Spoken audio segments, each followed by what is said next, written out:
And that escalated quickly news. Submitted by Good Day Mata People. Good day, Mata People. Good day, mate. I tried to say that as white as possible, and I think Good day. a woman was fined for threatening to stab her mom over pasta sauce. Yo, that makes sense. Italian people, right? Am I right? Yep. A girl? This isn't girl behavior. Yeah. What the fuck? A 48-year-old Italian vegan woman. Oh. That's pretty Italian vegan behavior. Vegans are militant, bro. Yeah. Yeah, so she. They are. Yeah, if you get a mob wife that's vegan, that's extra cranky. Her mom, 69 years old. She put some meat in the sauce, and she's like, "I'll fucking stab you, eh?" It's bet funny you they was call her a 48-year-old girl. Who said girl? Oh, that's what I heard. Woman. A woman was fine. I heard girl. I fucked up. Woman. Okay. I was just going off of what Jill said. Well, okay. I heard girl somewhere. Okay. My bad. 48-year-old woman. So she is recently unemployed, and so she moved back with her mom.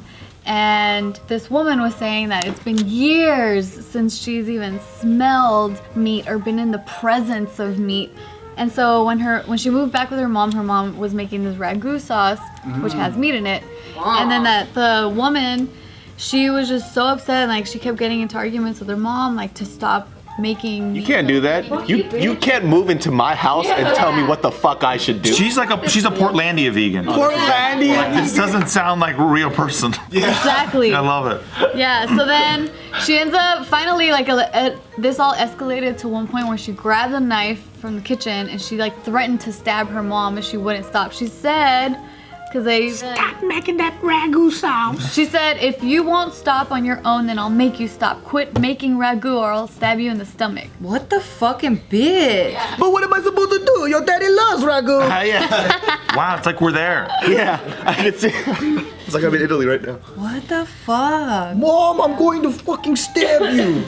Our depiction of Italian people is actually terrible. It's dead on. Yeah, it's actually highly accurate. Just missing Mario jumping noises. They need some mushroom, they just have to hit a brick. That's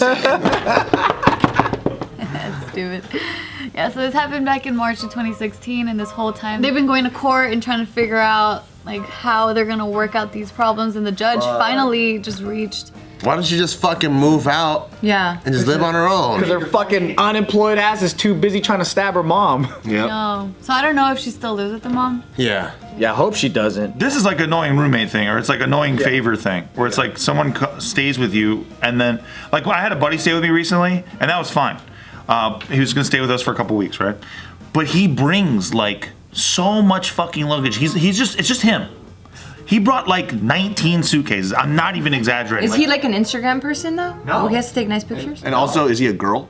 No, that's what I'm saying. Oh, okay, because usually girls like always, they have a lot of clothes. Or were they valuables? No, and it was just like He got kicked out, huh? Well, no, he was moving, right? So he was moving across the country. Well, right, but he already shipped all his shit home, and then this was all the stuff he was gonna live out of for 2 weeks. I'm like, dude, For 2 weeks? I went to Europe for 2 weeks, and I traveled in one suitcase. So did I, and I'm a girl. Right. Yeah. And Nikki had 3. This cat had fucking 19 suitcases. It was like nuts. I was like, let me, because he came to the door with just 2, and I was like, oh cool, let me help you with that. And he's like, oh, I got more in the car. And then we had to do like 4 trips. And it's not easy going to your place. No, right? It was a bitch. Damn. 19 suitcases. Dude, we filled that entire red room we have was filled with all his shit. I would have been like, dude, why don't you get like a storage space?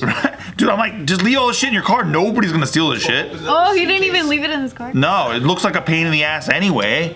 Like, nobody's gonna want this shit. He brought like a humidifier and all that bull. Dude, he had like a fucking a deflated beach ball in there for some reason. Why? Yeah, He's prepared for any situation. I guess. Well, when an apocalypse happens, I want to be that guy's friend. It's fucking California, dude. Why wouldn't I have a beach ball? He's like, fuck, can I borrow some socks? Can I know, right? I get a toothbrush? I'm like, dude, you have a Goodwill on the floor here, bro. Like, Jesus. But that's my point. Is like, I did you a favor, and then he's like, hey man, can I also use your closet? Oh shit. You're gonna have to beat him up. I kind of have that right now. So I got this extra mattress, and my brother, so I got offered a mattress. I'm like, yeah, I'll take it, but then I'm like, I don't really need it anymore. So I'm like, hey big bro, do you want it? He's like, yeah, get me a whatever size. I'm like, cool, got you. 6 months later, it's still in my fucking house. I'm like, please. It's just sitting up in the hallway.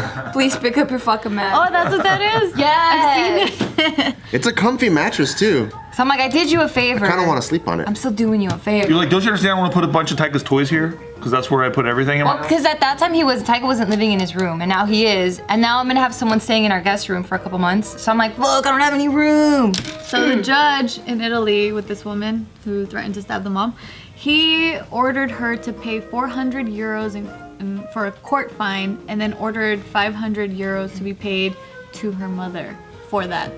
I wish I could have seen this episode on People's Court. Do do do. Oh hell yeah! 500 euros for fucking a threat? Yeah, How much money is that? it's 570. It's 570. Dude, Judge Joe Brown and Judge Judy would like have a fucking cockfight over this. I wonder if there's a European Judge Judy or something like that. Judge Joe Brown is the shit, dude. Whenever he does his stuff, like usually a judge will face you this way. This motherfucker just on the side, always like this. Yeah, like he's got his leg up here like that. You know? Yeah. Well, you, sir, are a little incongruous, and I'll tell you, I'm like, why you talk like that, bro? I haven't seen these TV show, courtroom shows, things. Well, you have YouTube TV now, right? No, I canceled it. Judge Joe Brown reminds me of Abe's dad. Have you met him, right? Yeah. I think I met him once, yeah. He has that same kind of like just bravado about nothing. Well, that's because he works as a psychologist or counselor at a jail, right? He was a teacher at a jail at Folsom Prison. Damn, he's a fucking G, dude. That's probably why he has to deal with criminals all day. How are Abe's hands so soft then? You want to know how he used to wake us up as kids? Like we would spend the night at like each other's homes at the weekend, right? So our parents would take care of each other off and on.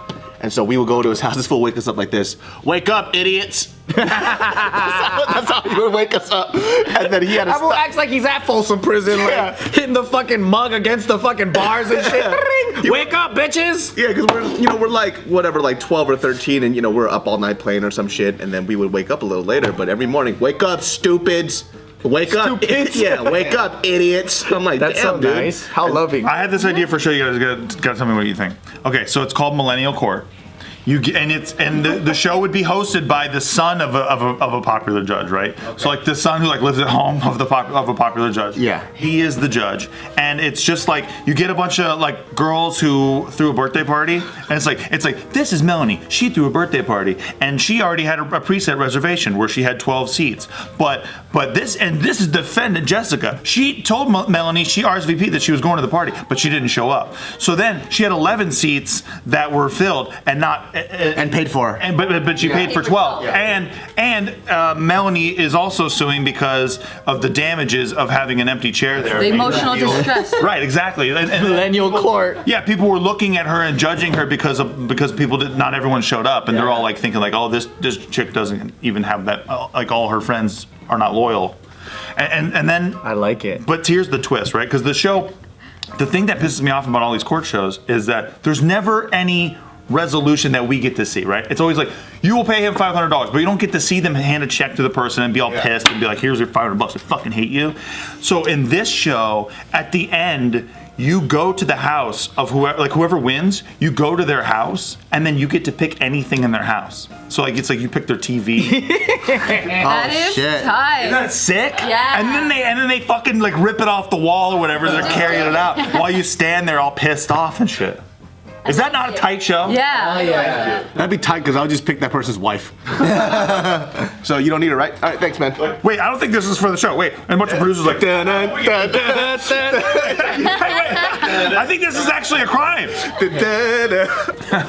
Take the dog. Oh, that was good. Keep the wife, take the dog. But see, then you can see how petty people are, because if it's about like a bed or like if they know you, then they know what you like the most, and see how I deep they like that cut. so much. My favorite reality TV show back in the day was fucking Bully Beatdown. Yes. Oh, What's yeah. that one? What was that? That was really You dope. literally get a bully and he gets his ass whooped by a professional MMA fighter. Yeah. Yeah. They had people like fucking Eddie Alvarez on that show, dude. Yeah. Like legit like MMA fighters, and they would fuck these people up. It was great. Would they cry? Some of them, yeah. They would legit was cry. really good. I mean, would they do a super montage of the bully being like, I don't even care about people. I don't. Yeah.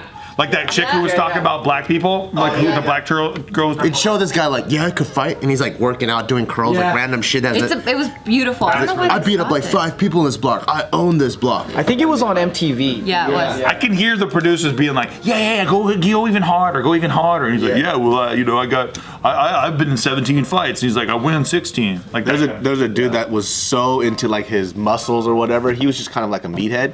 But this was the only time I actually felt bad for somebody being in that cage, because usually like the MMA fighters, they're going like half speed. Yeah. Like not even half, maybe a quarter speed. They're going really easy. You know, but this fool, I could tell he hated this guy. He literally kicked him in his fucking chest as he was falling. I remember that. As he was falling. As he was falling, so he cracked him, and then he went roundhouse, blah, right in the chest, and the guy like almost threw It's up. just a one-sided fight. It is. They That's usually like are. They beautiful. usually are. The bullies actually think they could fight. That's tight. The bullies either actually think they can fight or they're These, like, in too grown-up deep and they people? can No, dribble like up high and then- schooler. Yeah. That's like a toddler versus an MMA guy. Yeah.